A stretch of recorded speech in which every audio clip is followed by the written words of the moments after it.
Pension चालू, राज्यसभेचा खासदार झाला ती पेन्शन चालू. अरे एखादी वैभव संपन्न आणि ज्याला राजकीय प्रचंड वारसा लाभलेला आहे त्या माणसाने 4-5 वेळेस निवडून येऊ शकतो. मग 5-6 पेन्शन त्या माणसाला चालू. आणि माझ्यासारख्या एका गरीब कुटुंबातून 18-20 दारिद्र्यामधून काहीतरी जीवनाचं भलं होईल एक असेच मोठं प्रचंड मोठं स्वप्न बाळगणीचं आलो. आणि परत जर तीच दारिद्र्याचं खापर घेऊन जर परत जात असेल तर खरंच का हे सरकार आमच्या हितासाठी आहे. मग आता तुम्ही मला सरकार तर काय करायचं, एक प्रचंड मोठं आंदोलन तुम्हाला उभं करावं लागेल मित्र. आणि आंदोलन उभा केल्याशिवाय शेतकऱ्यांनी 1.5 वर्ष 700 लोक त्यांचे गेले. ही आंदोलनाची भाषा येणाऱ्या पुढच्या 100 वर्षामध्ये त्यांनी आपल्याला आंदोलन काय असू शकते त्यांनी आपल्याला शिकवलेलं आहे. आणि हेच शिकायला पाहिजे. मागं काय घडलं आणि पुढं काय घडणार, ज्या लोकांनी त्याचा वेध घेऊ शकतो ते जीवनामध्ये यशस्वी होऊ शकतात. ही व्यवस्था प्रचंड किती जरी आपल्यावर जरी अन्याय जर केली तरी आपण त्यात सडेतोड पद्धतीनं बाबासाहेबांनी जी आपल्याला लोकशाही दिलेली आहे त्या लोकशाहीमध्ये आपल्याला हक्काधिकार दिलेले आहेत. आणि त्याचाच आपण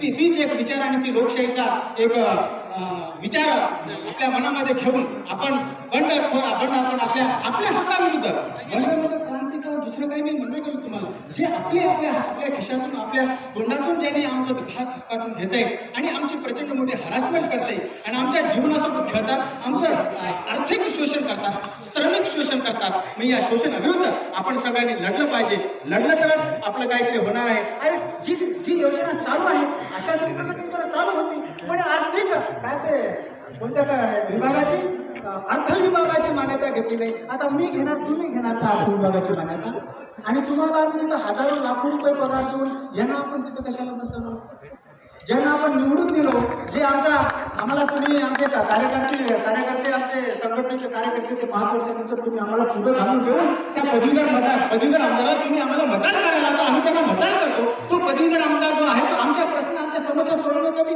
नाही का होते. कुठे आहे तो, कुठे झोपला तो त्याचं कामच काय आहे. आमचं याच्याने रोखून घेतो हे सरकार. आमची आशासित प्रगती योजना रोखतोय, आम्हाला याच्यावर भेटत नाही. आमच्या 796 पदांना आजही अन्नासारखी आमचे सामान्य कर्मचारी प्रचंड आर्थिक विवंचनेमध्ये जगत आहे.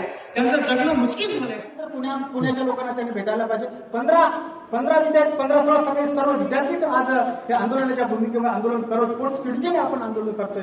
मग मला एवढंच आमच्या पदवीधर आमदार काल आपले अंबाडी अण्णा तर इथं आलेच होते. अण्णा तर आलेच होते, त्यांनी तर आपली समस्या मांडतोच म्हणजे त्यांनी मांडतील अपेक्षा आहे त्यांच्याकडून.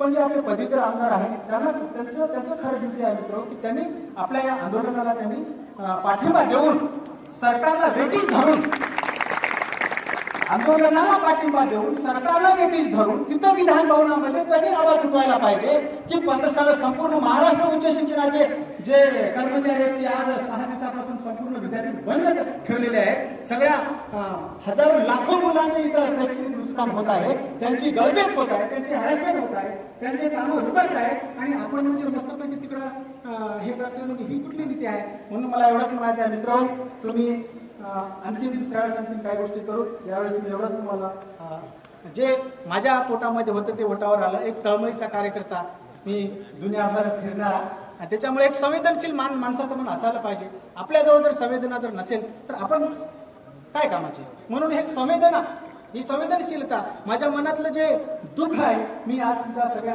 भगिनी आणि बंधूंनो मी तुमच्यासमोर व्यक्त करून तुम्ही मला ऐकून घेतलात म्हणून सगळ्यांना धन्यवाद देतो. जय श्रीराम.